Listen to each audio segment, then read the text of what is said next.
few years ago, if your dog was acting off, you had two options.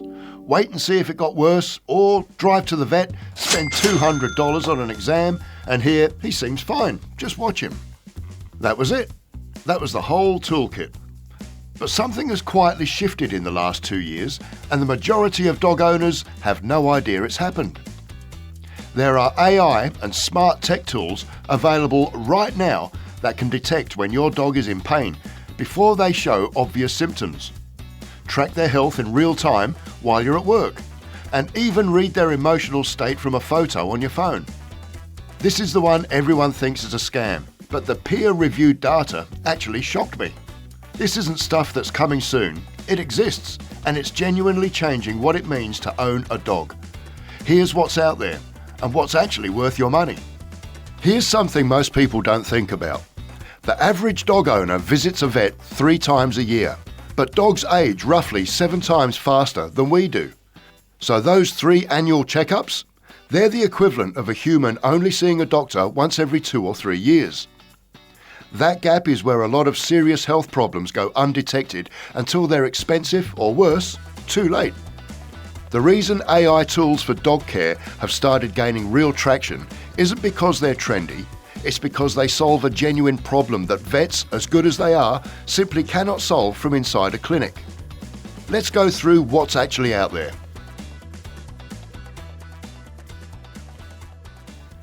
The first category is AI Symptom Checkers, and this one alone has probably saved thousands of dogs from unnecessary suffering simply because owners got faster, more informed guidance. The way these work is straightforward.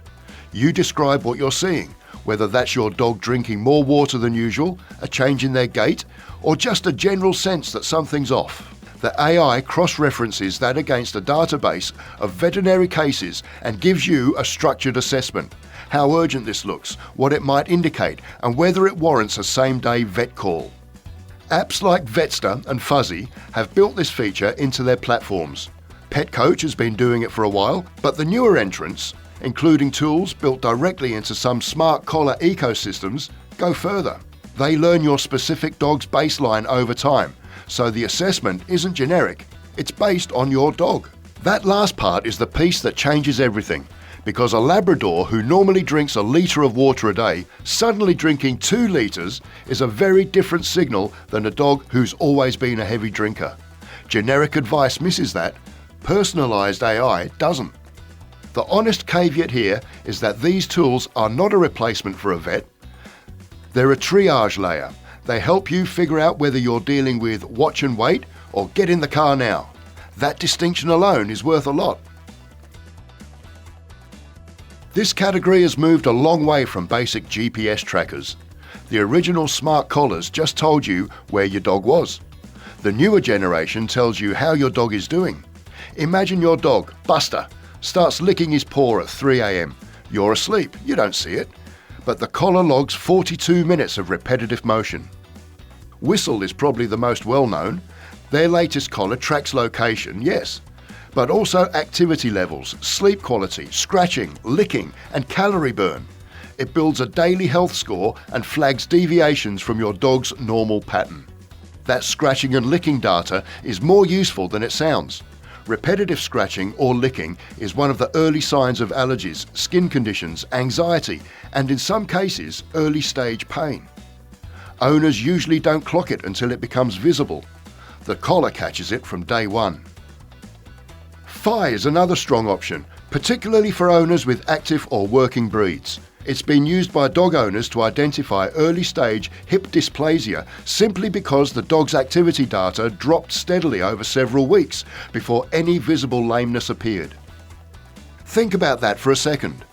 A slow, gradual reduction in movement that you would never notice day to day, but that a piece of wearable tech picks up across weeks of data.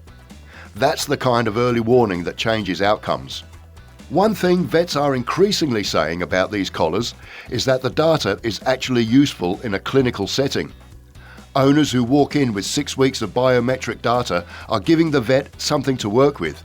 It shifts the conversation from "he seems to be a bit off" to "here's exactly what changed and when." The pricing on these ranges from around $100 to $160 for the hardware, with monthly subscriptions between $10 and $20. For context, one vet visit that this data might prevent easily covers a year of subscription cost. This one surprises people. Most people think of smart feeders as a convenience tool, something you use when you're working late and the dog needs dinner. And yes, they do that. But the newer platforms are doing something a lot more interesting. Feeders like ARFPets and the newer PetSafe Smart Feed can now log not just whether your dog ate, but how fast they ate, whether they ate the full portion, and how their eating pattern has changed over time. Why does eating speed matter?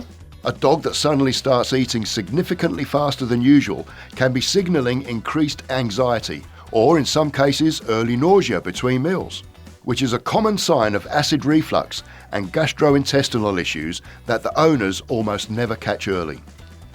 On the other side, a dog that suddenly starts leaving food on the bowl after always finishing everything is giving you a symptom. Could be dental pain, could be nausea, could be something systemic. The smart feeder creates a record of that change across days and weeks.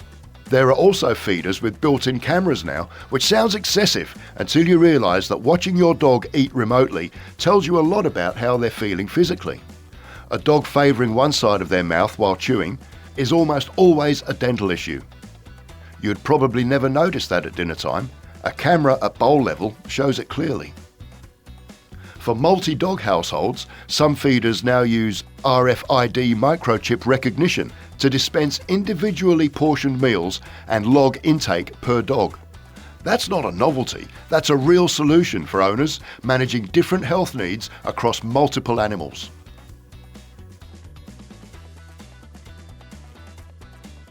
This is the category that gets the most skeptical reaction, and honestly, that skepticism is fair. There have been a lot of apps that claim to read dog emotions and delivered basically nothing useful. But the underlying science has gotten genuinely better. Apps like Dog Emotion and Behaviour AI and some features inside broader platforms like PetPace now use facial muscle movement analysis trained on veterinary ethology research. That's the formal study of animal behaviour and what specific physical signals mean in terms of stress, fear, pain, and contentment. The markers they look for are things like ear set, eye tension, the position of the corners of the mouth, and overall body posture where camera angle allows. These aren't arbitrary, they're drawn from the same frameworks professional dog trainers and animal behaviourists use. Where this becomes genuinely useful is in situations where you're trying to understand if a new environment, a new person, or a training approach is causing your dog stress that isn't showing up as obvious behaviour. A dog can be quietly anxious for weeks before that anxiety becomes a problem that you can see. These tools are not perfect. They work better on some breeds than on others, and they're not a substitute for reading your own dog over time. But used consistently, they give you a data point you otherwise wouldn't have. PetPace, in particular, has published peer-reviewed data on the accuracy of their biometric stress markers. That's not nothing. So let's bring this together, because there's a pattern worth noticing across all four of these categories. Every one of these tools is solving the same underlying problem. Dogs can't tell you when something is wrong, and the signals they do give are easy to miss if you're not looking for them or don't know what they mean. A vet sees your dog for maybe an hour across the whole year. You see your dog every day, but daily familiarity makes gradual changes invisible. These tools sit in the gap between those two things. They notice what neither you nor your vet would catch because they're watching consistently and they have the data to compare against. None of them replace a vet, none of them replace your own relationship with your dog, but used together, they make you a significantly more informed owner, and your dog ends up with better outcomes because of it.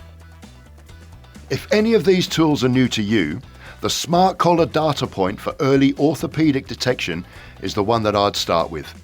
That single use case alone has enough documented real-world examples to make it worth looking into. Do you think AI belongs in pet care? Or is it just another way to over-monitor our lives? Drop a comment below. I'm curious to see where you draw the line. If you want to go deeper on dog health monitoring, that video is on screen now. Hit subscribe. New pet content every week.